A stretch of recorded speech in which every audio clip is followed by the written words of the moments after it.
নজর রাখবো পরবর্তী সংবাদে। চাকরি হারাদের নিয়ে এবার স্কুল সার্ভিস কমিশনে গেলেন প্রাক্তন বিচারপতি অভিজিৎ গঙ্গোপাধ্যায়। তবে চেয়ারম্যান বা সেক্রেটারি কেউই দেখা করেননি। আগামীকালই বুধবার আবার কমিশনে যাবেন অভিজিৎ গঙ্গোপাধ্যায়। কি বলছেন তিনি, শুরুতেই শোনাবো। আন্দোলন সারা বাংলা জুড়ে তৈরি হবে, সারা বাংলা জুড়ে তৈরি হবে। মমতা ব্যানার্জি কি ভেবেছেন কি? উনি কালকে বলছেন যে কেন মামলা করলেন, একজন আইনজীবী মামলা করেছেন, তার মক্কেলদের হয়ে তিনি বলছেন আপনি কেন মামলা করলেন, আপনি কেন চুরি করলেন, আপনারা চাকরি চুরি করলেন কেন?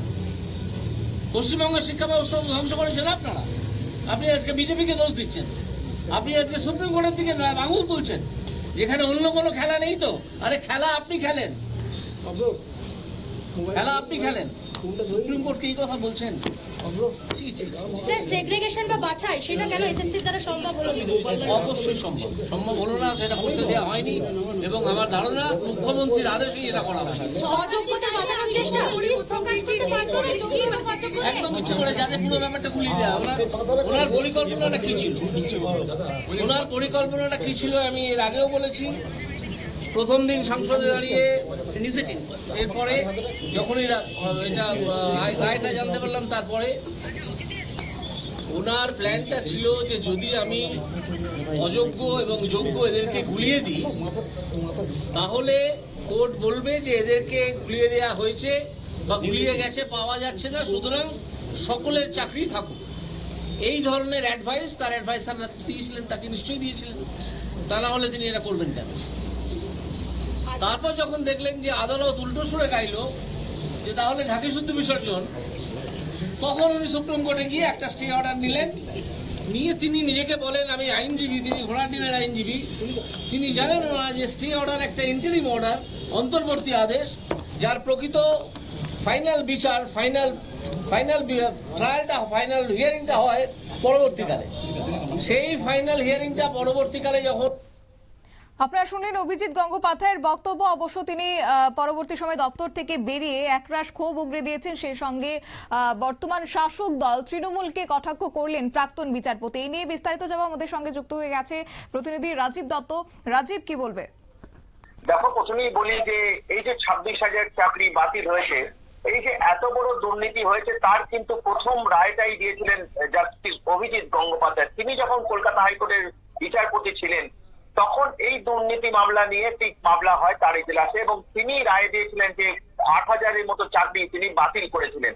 এবং সেই বাতিল করা, সেই আবেদন নিয়ে, সেই যে বাতিলটা হয়েছিল, সেই সময় যদি সরকার মেনে নিত, তাহলে এত বড় ঘটনা ঘটতো না। সরকার কি করলো, জাস্টিস অভিজিৎ গাঙ্গুলি তিনি যখন কলকাতা হাইকোর্টের বিচারপতি ছিলেন, সেই যে নির্দেশটা দিয়েছিলেন, সেই নির্দেশের পরিপ্রেক্ষিতে ডিভিশন বেঞ্চ, জাস্টিস দেবাংশু বসাকের ডিভিশন বেঞ্চে গিয়েছিল রাজ্য সরকার, যে 26,000 যে 8,000-এর চাকরি যে বাতিল করেছিলেন জাস্টিস গাঙ্গুলি, সেইটা নিয়ে কিন্তু যখন ডিভিশন বেঞ্চে, কলকাতা হাইকোর্টের ডিভিশন বেঞ্চে শুনানি হয়, সেটা কিন্তু কলকাতা হাইকোর্টের ডিভিশন বেঞ্চ ঠিক লোকসভা নির্বাচনের আগে পুরো প্যানেলটা ক্যান্সেল করে দেয়। অর্থাৎ 2016 এসএসসি পুরো প্যানেলটা ক্যান্সেল করে দেয়, যেটা আবার রাজ্য সরকার গিয়েছিল কিন্তু সুপ্রিম কোর্টে, এবং যেটা কয়েকদিন আগেই সুপ্রিম কোর্ট পুরো প্যানেলটা কিন্তু বাতিল করে দিয়েছে। 26,000 শিক্ষক, শিক্ষিকা, অশিক্ষক কর্মচারী, তাদের সকলের চাকরি চলে গিয়েছে। মূল কারণটা হচ্ছে যে যোগ্য অযোগ্য বাছাই করা যায়নি, এবং এটাই কিন্তু জাস্টিস গাঙ্গুলি যতদিন বিচারপতি ছিলেন তিনি এজলাসে কিন্তু বারবার এটাই দাবি করেছিলেন যে যোগ্য অযোগ্য বাছাই করতে হবে। এবং সিবিআই একটা তালিকাও দিয়েছিল কারা যোগ্য কারা অযোগ্য, এবং সেক্ষেত্রে দেখা গেছিল সিবিআই একটা তালিকা, প্রায় 8,000-এর মতো অযোগ্য তালিকা একটা তৈরি করে দিয়েছিল। তার বেসিসে কিন্তু, সেই রিপোর্টের বেসিসে কিন্তু জাস্টিস গাঙ্গুলি তিনি কিন্তু এই নির্দেশ দিয়েছিলেন। অর্থাৎ এই প্রথম এত বড় দুর্নীতি যে হয়েছে বাংলায়, তার কিন্তু সেটা কিন্তু জাস্টিস গাঙ্গুলি প্রথম বেরিয়ে তিনি বিচারপতি ছেড়ে দিয়ে, জানো যে এখন সাংসদ হয়েছেন, তিনি দাঁড়িয়েছিলেন, তিনি নির্বাচিত হয়েছেন এবং তিনি এখন বিজেপির সাংসদ হিসাবে রয়েছেন। আজকে কিছু চাকরি হারা তারা জাস্টিস গাঙ্গুলির কাছে গিয়েছিলেন। জাস্টিস গাঙ্গুলি তিনি নিয়ে সেই চাকরি হারাদের নিয়ে স্কুল সার্ভিস কমিশনের অফিসে যান। যদিও স্কুল সার্ভিস কমিশনের চেয়ারম্যান বা সেক্রেটারি তারা কেউ দেখা করেননি, কথা বলতে চাননি, কিন্তু তারপরে দেখা যাচ্ছে যে জাস্টিস গাঙ্গুলি যে কথাগুলো এজলাসে বলেছেন, আমরা দিনরাত এজলাসে যেতাম, শুনেছি, সেই কথাগুলি তিনি বললেন যে তাহলে কি যোগ্য অযোগ্য আলাদা করা যাবে না? জাস্টিস গাঙ্গুলি বলছে হ্যাঁ অবশ্যই যাবেন, কারণ তিনি তো জানেন, তিনি কেসটা দেখেছেন, এবং সেক্ষেত্রে তিনি তার প্রস্তাব হচ্ছে যে কিভাবে যোগ্য অযোগ্য, যেটা মুখ্যমন্ত্রীও বলছেন যে যোগ্যদের চাকরি হবে, অযোগ্যদের পরে কথা ভাবা হবে। তাহলে সরকারের কাছে তো লিস্ট আছেই, এই যোগ্য অযোগ্য বাছাই করতে খারাপ স্কুল সার্ভিস সরকারি চাপ থাকার জন্য। তাই জাস্টিস গাঙ্গুলি যেটা বলছেন এখনো কিন্তু চাকরি বাঁচানো যাবে। সেটা কিভাবে না, সিবিআই যখন তল্লাশি করছিল তখন হরিয়ানা থেকে হরিয়ানাতেও তল্লাশি হয়েছিল, যারা মূলত এই ওএমআর সিট তৈরি করে, সেখান থেকে তাদের রেড করে মাদার ডিস্ক একটা পাওয়া গিয়েছিল। সেইটার বেসিসে সেইটাতে যদি স্কুল সার্ভিস কমিশন যদি ধরে নেয় যে সেটাই সঠিক তালিকা, তাহলে সেই যাচাই করে সেটাকে যোগ্য অযোগ্য বাছাই করা সম্ভব। সেই সঙ্গে সিবিআই একটি তালিকা, সিবিআই তো ওএমআর সিট পরীক্ষা করেছে, সিবিআই এই নিয়ে তদন্ত করেছে, তাদেরও একটা তালিকা রয়েছে। অর্থাৎ সেই তালিকা অনুযায়ী যদি দেখা যায়, সিবিআই তালিকা ধরে যদি যোগ্য অযোগ্য বাছাই করা হয়, তাহলেও কিন্তু এই 7-8 হাজারের মতো বাদ পড়বে। অর্থাৎ এইটাই কিন্তু জাস্টিস গাঙ্গুলি বলছেন যে এখনো যোগ্য অযোগ্য বাছাই করা সম্ভব, চাকরি বাঁচানো সম্ভব, রাজ্য সরকারকে উদ্যোগ নিতে হবে। অর্থাৎ রাজ্য যদি এগিয়ে না আসে তাহলে কোনোভাবে যোগ্য অযোগ্য বাছাই করা যাবে না, কারণ যারা চাকরি দিয়েছে তারা তো জানে কারা যোগ্য কারা অযোগ্য, স্কুল সার্ভিস কমিশন। অর্থাৎ এই জায়গাটাই কিন্তু জাস্টিস গাঙ্গুলি আবার দাবি করেছেন যে আজ শুধু এটা বাছাই করা যেমন হোক, যোগ্য অযোগ্য বাছাই করা হোক, এই নিয়ে একটি কমিটি তৈরি করা হোক। এবং সেক্ষেত্রে তিনি বলেছেন যে আমি কথা বলেছেন স্কুল সার্ভিস কমিশনের সঙ্গে, তারা বলছেন যে ওএমআর সিট নেই, ওএমআর সিট যদি পুড়িয়ে দেওয়া হয় তাহলে তো অন্য কোনো উপায় নেই। অর্থাৎ আর কোনোভাবে ওএমআর সিট থাকলে একটা মিলিয়ে দেখা যায়, কিন্তু আর ওএমআর সিট তারা দাবি করছেন, স্কুল সার্ভিস কমিশন তারা দাবি করছে ওএমআর সিট নেই। তাহলে বাছাই করা যোগ্য অযোগ্য বাছাই করার বাছাই করতে হবে এই সিবিআই এর রিপোর্ট প্লাস হচ্ছে এই সিবিআই এর যে রেড করে মাদার ডিস্ক পাওয়া গেছে এটা থেকে। এটাই কিন্তু আজকে তিনি বলেছেন, কারণ তারই কাছেই তো আজকে তিনিই তো বিচারটা দিয়েছেন। এই যে এত বড় দুর্নীতি তিনিই প্রথম প্রকাশ্যে এনেছিলেন, তিনি বারবার সরকারকে সতর্ক করেছিলেন, এবং তখন যদি সরকার এই 7 থেকে 8 হাজারের চাকরি যদি বাতিল হয় তাহলে এত বড় সমস্যা হতো না। এবং আরেকটা জিনিস শতাব্দী জেনে রাখো যে এই যে 36,000 প্রাথমিক শিক্ষক নিয়োগ দিয়ে যেটা নিয়োগ বাতিল করেছেন উনি ওনার এজলাসই বাতিল হয়েছে, যেটা মামলা এখন ডিভিশন বেঞ্চে রয়েছে। এটাও কিন্তু তিনি বলেছিলেন তখন যে এই যে 32 থেকে 36,000 প্রাথমিক শিক্ষকের চাকরি যদি বাতিল করা হয় তাহলে বাকিগুলোর বাঁচবে।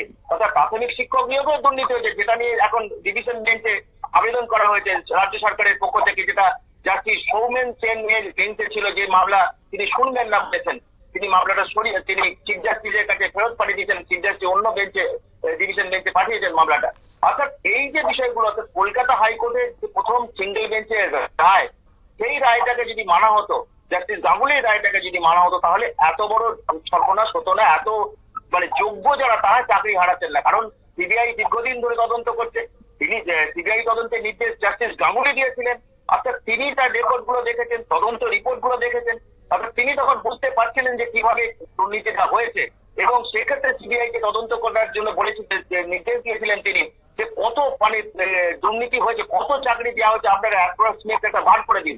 এবং সেটাও সিবিআই কিন্তু বার করেছিল যে যারা যেগুলো অযোগ্য বলে যারা ওএমআর সিট যারা পরীক্ষা দেয়নি, টাকা দিয়ে চাকরি পেয়েছেন, সেই তালিকাও একটা সিবিআই তৈরি করেছিল। অর্থাৎ সেই তালিকা মানলে এত বড় সর্বনাশ, এত মানুষ, হাজার হাজার মানুষের সর্বনাশ, শিক্ষক শিক্ষকের চাকরি এরকম চলে যেত না, এত পরিবার এই বিপদের মুখে পড়তো না। অর্থাৎ সেটাই কিন্তু আজকে তিনি দাবি করলেন যে যোগ্য অযোগ্য, মুখ্যমন্ত্রী যখন বলছেন যোগ্য অযোগ্যের কথা বলছেন, মুখ্যমন্ত্রী যখন বলছেন যোগ্য, তাহলে তিনি জানেন, তাহলে কেন তিনি এটা করছেন না? যোগ্য অযোগ্য তালিকা তৈরি করার নির্দেশ কেন স্কুল সার্ভিস কমিশনকে দিচ্ছেন না? তিনি দিচ্ছেন না, এটা তো রাজ্য সরকারের দায়িত্ব। এটা কোর্টে সুপ্রিম কোর্ট বারবার সময় দিয়েছে, যোগ্য অযোগ্য তালিকা তৈরির দায়িত্ব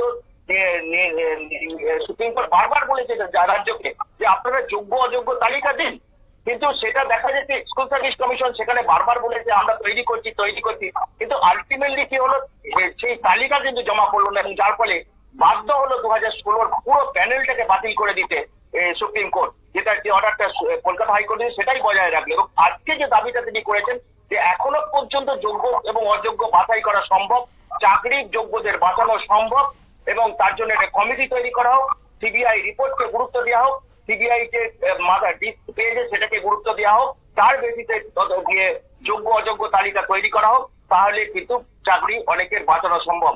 কিন্তু এর সবার আগে উদ্যোগ নিতে হবে রাজ্য সরকারকে, মুখ্যমন্ত্রীকে ঠিক করতে হবে যে তিনি এই সিদ্ধান্ত নেবেন কিনা। সেটাই কিন্তু আজকে বলেছেন, এবং তিনি আজকে স্কুল সার্ভিস কমিশনে গিয়েছিলেন সশরীরে, সেখানে যদিও চেয়ারম্যান এবং সেক্রেটারি কেউ কথা বলতে চাননি। আগামীকালও তিনি যাবেন, কথা তিনি আসলে দেখো তিনি তারও তো বিবেকে লাগছে, তিনি এই রায়টা দিয়েছেন, তিনি পুরো মামলাটার বিষয়টা জানেন, তাই তিনি এই দাবি তুলেছেন যে সরকারকে প্রথমে এগিয়ে আসতে হবে, কারণ এত মানুষের চাকরি চলে গেছে, যার ফলে একটা রাজ্য অস্বস্তিতে, ওখানকার কত মানুষ, হাজার হাজার পরিবার তারা অস্বস্তিতে পড়ে গেছে। এই যে যারা 8-9 বছর ধরে চাকরি করলেন তারা এখন সমস্যায় পড়ে গেছেন। এটার জন্যই তিনি কিন্তু বারবার দাবি করেছেন যে যোগ্য অযোগ্য বাছাই করা হোক, রাজ্য সরকার উদ্যোগ নিক। এখন তো বাছাই করা সম্ভব, তারা যোগ্য তারা অযোগ্য, এবং সেটা সিবিআই রিপোর্টের উপরেই করা সম্ভব। শতাব্দী, ধন্যবাদ। আপনারা শুনলেন, অর্থাৎ এই ক্ষেত্রে 26,000 চাকরি বাতিলের এখন ভবিষ্যৎ কি, কোন পথে এগোলেই বা তারা তাদের চাকরি ফিরে পাবেন, এমন বহু প্রশ্ন এখন ঘুরপাক খাচ্ছে। তাই সেই জায়গা থেকে উত্তর খুঁজতেই আজকে এসএসসিতে গিয়েছিল এই অভিজিৎ গঙ্গোপাধ্যায়, অর্থাৎ প্রাক্তন বিচারপতি, কিন্তু সেখানে কোনো রকমের সদুত্তর আজ মেলেনি, কেউই দেখা করেনি। সেক্ষেত্রে চেয়ারম্যান থেকে শুরু করে সেক্রেটারি কাউকেই আজকে দেখা পাওয়া যায়নি, যদিও তাদের চাকরি হারাদের পাশে দাঁড়িয়ে আগামী দিনে প্রতিবাদ এবং একই সঙ্গে উত্তর খুঁজতে ফের একবার স্কুল সার্ভিস কমিশনে যাবেন অভিজিৎ গঙ্গোপাধ্যায়, এমনটাই সাংবাদিকদের মুখোমুখি হয়ে তিনি জানিয়েছেন। নিয়ে নিচ্ছে ছোট্ট একটি বিজ্ঞাপন বিরতি, সঙ্গে থাকুন।